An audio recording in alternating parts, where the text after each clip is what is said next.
quelles sont les formes ou quelle forme de consultation je fais?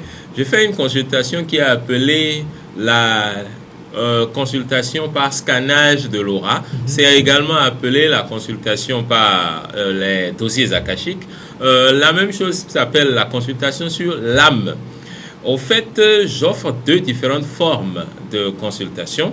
La première, je permets à la personne de dire directement de quel problème il s'agit, qu'est-ce qui l'a amené, qu'est-ce qui est le problème particulier qui l'a amené.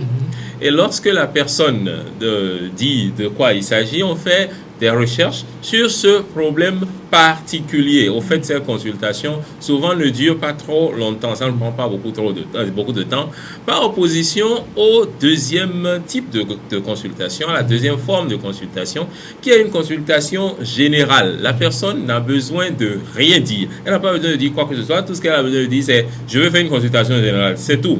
Et là, c'est une consultation entière par scannage de l'aura qui est effectuée pour cette personne. Voilà donc les différentes formes. Voilà. On entend souvent parler des dossiers akashiques. Voilà. Qu'est-ce que c'est concrètement? Qu'est-ce que c'est concrètement que les dossiers akashiques? Je crois qu'il serait un peu difficile d'expliquer ce que c'est concrètement, mais voilà. Je vais essayer. Voilà. C'est des archives de tout ce qui existe sur Terre ou carrément dans l'univers. Tout ce qui, quelque part, pose un acte donné, l'acte qui est posé est enregistré quelque part. Tout ce qui existe, même les animaux, les êtres, les arbres, tous les êtres humains, tout ce qui existe, lorsque vous posez un acte, l'acte que vous posez, la pensée que vous émettez, l'émotion que vous avez, c'est enregistré à plusieurs endroits, au fait, dans l'univers. C'est dans l'univers invisible, bien sûr, bien que la dernière partie des archives akashiques soit quasiment matérielle. C'est ici sur Terre avec nous, mais nous ne voyons pas les archives. Pour pouvoir accéder aux archives, il faut atteindre un certain niveau de conscience. Il faut s'élever en conscience en quelque sorte pour atteindre les archives.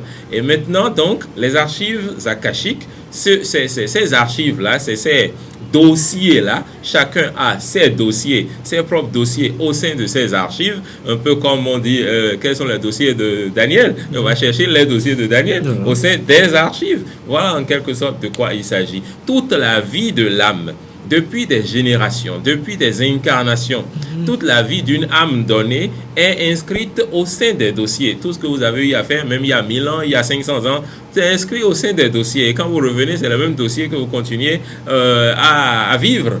Au sein des dossiers existe également la vie de votre âme, la vie embellie de votre âme, c'est-à-dire la lumière vive qui devrait exister dans votre vie, le côté meilleur de vous-même, la vie plus amplifiée que vous devriez être en train de vivre, est inscrite au sein des dossiers. Et ce que vous vivez réellement aujourd'hui est également inscrite au sein des dossiers. Donc toute la vie de l'âme et la vie que l'âme aurait dû vivre, tout ça là est inscrite au sein des dossiers. Voilà. Après les consultations que vous avez souvent l'habitude d'effectuer aux patients, alors qu'est-ce que vous proposez concrètement après cela pour résoudre le problème?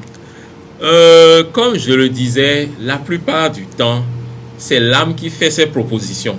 Et l'âme fait les propositions vis-à-vis, bien sûr, du chemin par lequel j'aide à traiter les gens. C'est-à-dire, il est possible, si j'étais un praticien par exemple, que l'âme me dise non, plutôt c'est tel sacrifice il faudra faire.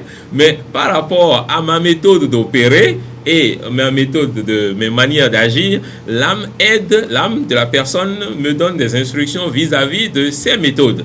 Donc il pourrait simplement s'agir de lui donner certains principes à suivre, comme lui prescrire certains produits à utiliser d'une certaine manière précise. Alors que même si le produit n'est pas écrit qu'on peut utiliser ça de cette manière. Mais l'âme indique que tel produit-là doit être utilisé par cette personne de telle manière précise, utilisé pendant tel nombre de jours précis. Il pourrait également s'agir d'un certain nombre de séances de correction de l'âme, de correction de soi. Séances qui sont répétées un certain nombre de fois, que également l'âme indique.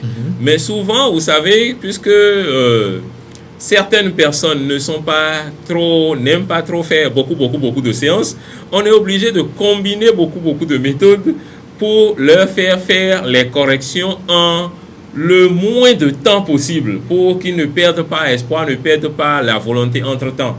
Et il faut également se rappeler que certains problèmes sont karmiques.